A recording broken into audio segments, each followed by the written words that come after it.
Kezhou is an absolute monster of a character in Duet Not Abyss, and in today's video we're going to break down everything you need to know about this character as I bring you guys the ultimate Kezhou build. This is going to be pretty much a maxed out, fully invested Kezhou, fully duped, maxed out wedges, maxed out weapons, all that good stuff, so you guys can go ahead and decide if you want to invest into this character. He is very, very strong, and the best part about this character is that he currently offers the most interactive gameplay out of pretty much all the characters in the roster. So let's hop right in and take a look at what he has to offer. First off, we're sitting at 4.3k Lumino attack, which is pretty damn massive. Regular 180 sanity. When it comes to skill intensity, 133, 100% skill range, 217 skill duration, 100% skill efficiency, 24% morale. He is a very, very strong character and quite easy to get some insane stats on. From here, we're going to go into the skills.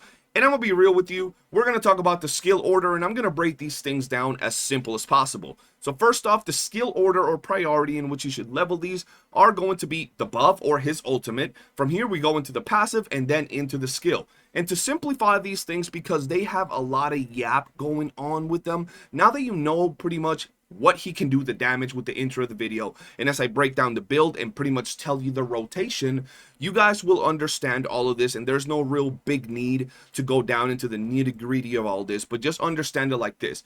His ultimate is going to be a buff. It's going to put him in his big old state where he's going to be out here slashing and gashing, cutting all the holes in people's asses, which is going to be massive. His main skill is going to be a buff that is going to enable him to deal more damage, is going to increase the weapon attack speed and all that good stuff, so it is going to make him deal more damage.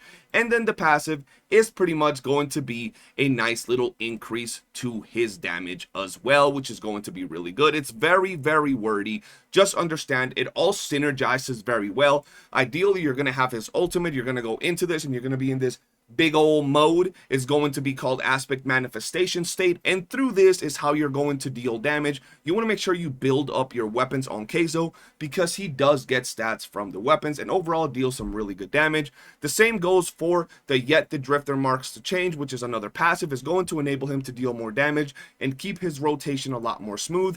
The support ability is going to increase attack for self and Lumino allies, which is pretty good. And then the passives over here is weapon crit chance, which is really nice for him, and attack percentage. So pretty much that is why he ends up with so much attack.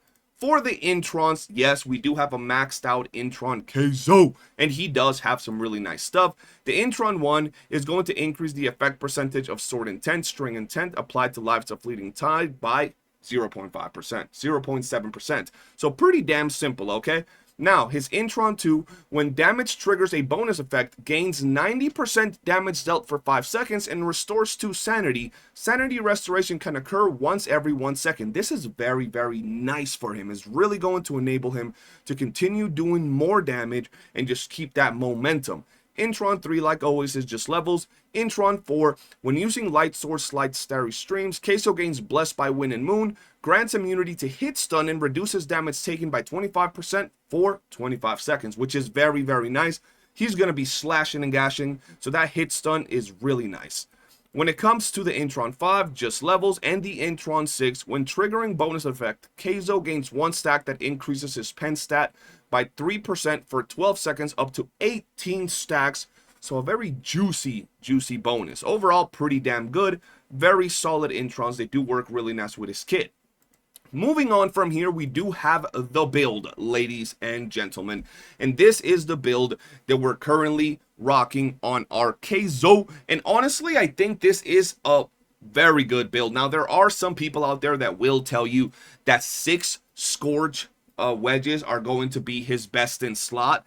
But if you personally enjoy sitting down full force on your nutsack, then by all means grind those 6 Scourge wedges. Personally, I don't, and the difference is very minimal from, 6 plus 10 Scourge wedges to 4 Scorch wedges. So I prefer to go with this build right here. I think it's very smooth. You're going to pretty much be doing the same thing. So we do have 4 Scorch wedges at plus 10. We have a Blaze Eternity for skill duration and more attack. We have a Skyloom Midnight Sun For Lumino attack, skill intensity, and skill duration, we have a Gleam and Glimmer. This is a very important wedge.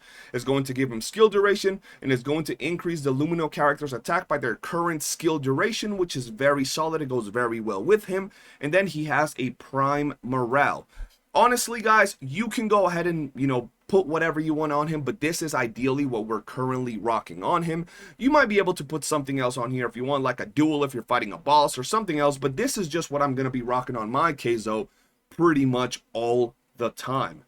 From here, we go on to the melee weapons, and he has quite a lot of options that are actually pretty damn good, and the differences between them when you have them truly optimized are very, very small. Currently, we're rocking the Momiji Teki because we really have been testing, and this weapon is super, super good on him. It deals incredible damage. It's going to enable him to deal even more damage. It's just really, really good. We do have it at max smelt, and as you guys could see, it's just a very good weapon. When it comes to the demon wedges, we do have Celerity, Impetuous Focus, Trammel, Impetuous, Rage Trammel, Edge, and Rage. These are going to be the wedges that we're currently rocking on this, and as you guys can see, the stats are pretty damn good at 1.8k slash attack, 65% crit chance, 954 crit damage, and some very nice attack speed and trigger probability. This is a very nice build that we currently got on him.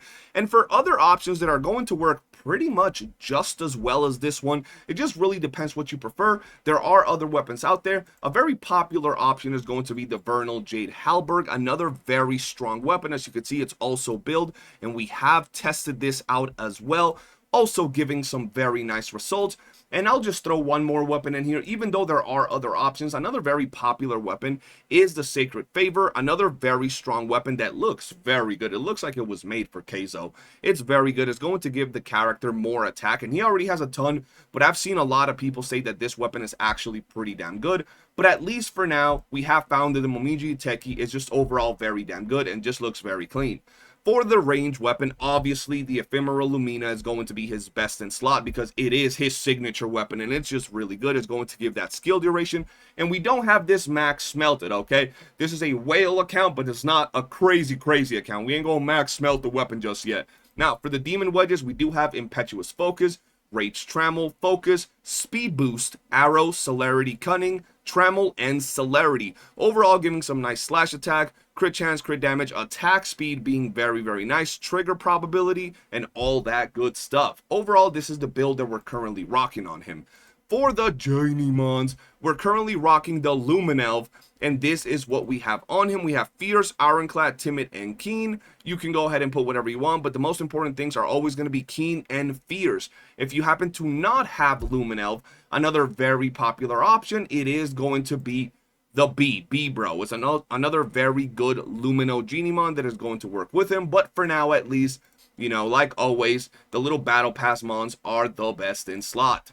When it comes to his partners, his team, I gotta be real with you, the options are pretty damn simple. First off, Fina. Fina's pretty much everywhere. You're gonna rock her on pretty much every single team. She's just built different. Fina's going to be very good, and we don't have the craziest of builds here. We do have, like always, Prismatic Neon, Surge, and you could go ahead and put whatever else you want, whether it's Serenity or Uplift, but this is just a general idea. Just Prismatic Neon is very important, Serenity or Uplift, and Surge. That's really all that matters.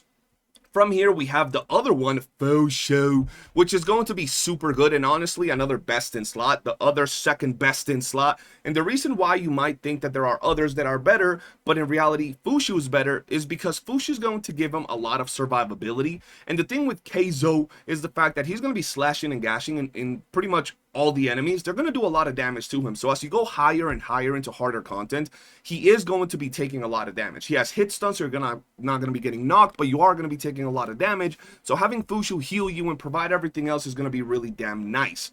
After this, we do have pretty much the MC, which is going to be pretty damn good as well. And then we have Truffle and Filbert, which are also going to be pretty nice. But the first two are ideally the best characters to rock with Kazo. And that's really it when it comes to this character, ladies and gentlemen. A big shout out to the homie Sideways, like always, coming in clutch, being the GOAT, helping me out and showing me the ropes when it comes to this brand new unit.